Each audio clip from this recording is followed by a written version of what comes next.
avez des gens en 68, c'est la première fois qu'ils faisaient grève. Vous aviez des gens qui étaient complètement passifs avant. Mais il y a une telle fracture collective que beaucoup de choses bougent, que beaucoup de choses se déplacent. Bah, t'es culotté, hein.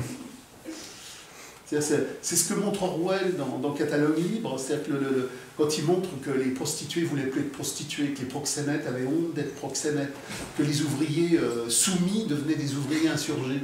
Tout bouge dans un mouvement, et c'est pour ça qu'il y a des fois des gens qui me disent « mais enfin, ça ne peut pas bouger, regardez les gens comment ils sont ». Sauf que la fracture, ce n'est pas les gens comment ils sont, c'est les gens comment ils deviennent. Les gens les plus abrutis dans leur atelier ou bureau, qui sont complètement asphyxiés mentalement, quand il va y avoir la crise, ça va commencer à bouger 1 mm, 2 mm, 3 mm. Je te rencontre, on parle, on redéfinit. Et tout bouge, et tout bouge. Et ce grand incendie social fait que tout le monde bouge. Mais vous pensez que c'est le système capitaliste qui en fait, j'arrive pas bien à l'exprimer, mais qui a fait en sorte que les gens justement ne s'insurgent plus et ne se révoltent plus et soient vraiment fermés.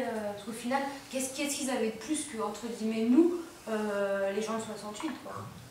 Et nous, on ne connaît plus notre provenance. C'est l'oubli de l'être. C'est l'oubli de l'être au sens de Hegel, c'est l'oubli de l'être au sens de Heidegger, c'est l'oubli de l'être au sens de Marx. C'est-à-dire que nous ne savons pas d'où nous venons. Non, en termes d'identité, non. En termes d'identité des profondeurs, quand sous Henri VIII, on vient produire la dynamique des enclosures, qu'on expulse les paysans, qu'on les parque, ben, ils savent bien d'où ils viennent. Donc il va y avoir des insurrections. J'avais une discussion justement avec un contact, et on parlait de l'Angleterre.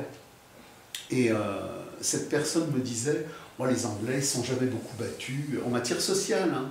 C'est-à-dire qu'on a une vision, la France, juin 48, la Commune de Paris, 71, et cette personne me disait, mais les Anglais, il ne s'est pas passé grand-chose. Ce qui est totalement faux. Quand on va travailler l'histoire anglaise, période médiévale, Renaissance, même à l'époque napoléonienne, à l'époque de Napoléon, il y a des insurrections ouvrières en Angleterre.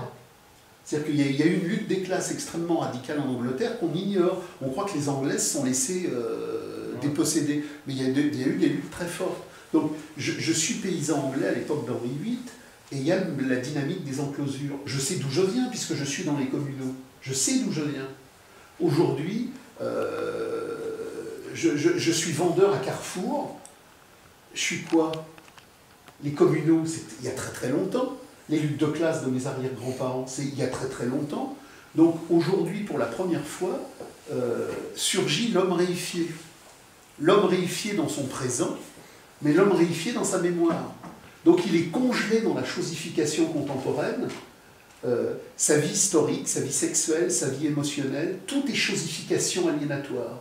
Mais en même temps, il y a l'oubli de l'être. Il ne sait pas qu'il y a eu un temps où autre chose était vécue. Et nous sommes pour la première fois dans l'histoire du monde arrivés à un moment où le capital a tellement chosifié les êtres qu'il a congelé les mémoires et qu'il nous a dépossédés de notre antériorité. Donc nous ne savons même pas d'où nous venons.